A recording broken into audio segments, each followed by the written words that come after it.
उसके बाद विश्राम की घड़ी आती है, विश्राम लेना पड़ता है। विश्राम के बाद आत्मा को लास्ट टाइम वार्निंग दी जाती है और आत्मा का जो मुख होता है वो शमशान की ओर, क्रेमेटोरियम की ओर किया जाता है। उसके बाद आत्मा को बोला जाता है कि बस ये लास्ट वार्निंग है, इसके बाद तुम्हारा इस शरीर से कोई लेना देना नहीं है और इस भौतिक जगत से भी तुम्हारा कोई लेना देना नहीं है। उसके बाद जब आत्मा शमशान में, क्रेमेटोरियम में प्रवेश करती है, मतलब बॉडी प्रवेश करती है, तब सारे जो बंधन है उसको तोड़ा जाता है, आत्मा को मुक्त किया जाता है। क्योंकि शमशान में, क्रेमेटोरियम में भगवान स्वयं शिव वास करते हैं और भगवान शिव की जहाँ पे हाजिरी होती है वहां पे कोई प्रेत आत्मा, कोई भी मतलब शरीर के ऊपर अटैक नहीं कर सकती। इसके बाद वहां पे भगवान शिव की हाजिरी होना वही पर्याप्त है। उसके बाद सारी जो रिचुअल्स है फॉलो करना पड़ता है। उसके बाद उनके शरीर पे घी लगा के या ऑयल और सब कुछ लगा के उनको हाथ जोड़ के उनके शरीर को प्रणाम करके, उसके बाद बहुत सारे रिचुअल्स है जो हमें फॉलो करने पड़ते, जो मैंने किए थे अकॉर्डिंग टू गरुड़ पुराण।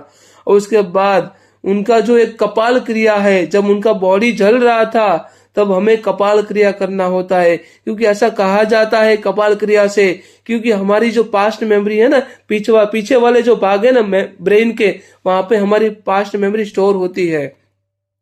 और ऐसा भी कहा जाता है अकॉर्डिंग टू गरुड़ पुराण, क्योंकि आत्मा है ना वो पास्ट मेमोरी के साथ अटैच रहती है और पास्ट मेमोरी के अकॉर्डिंग आत्मा कभी शरीर को छोड़ ही नहीं पाती।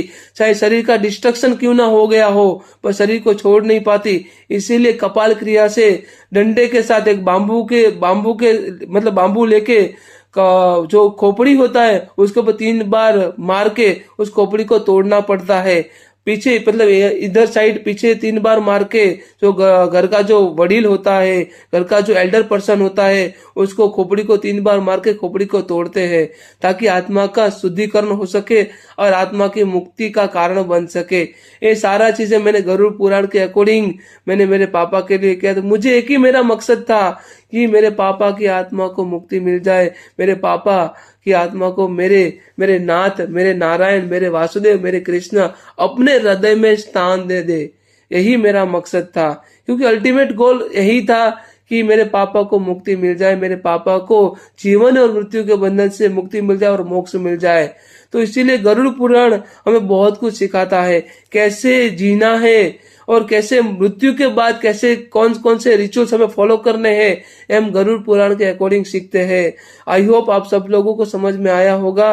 अगर कोई क्वेश्चन, कोई डाउट है तो please kindly put a comment. Thank you so much. हरे कृष्णा, जय श्री राधे।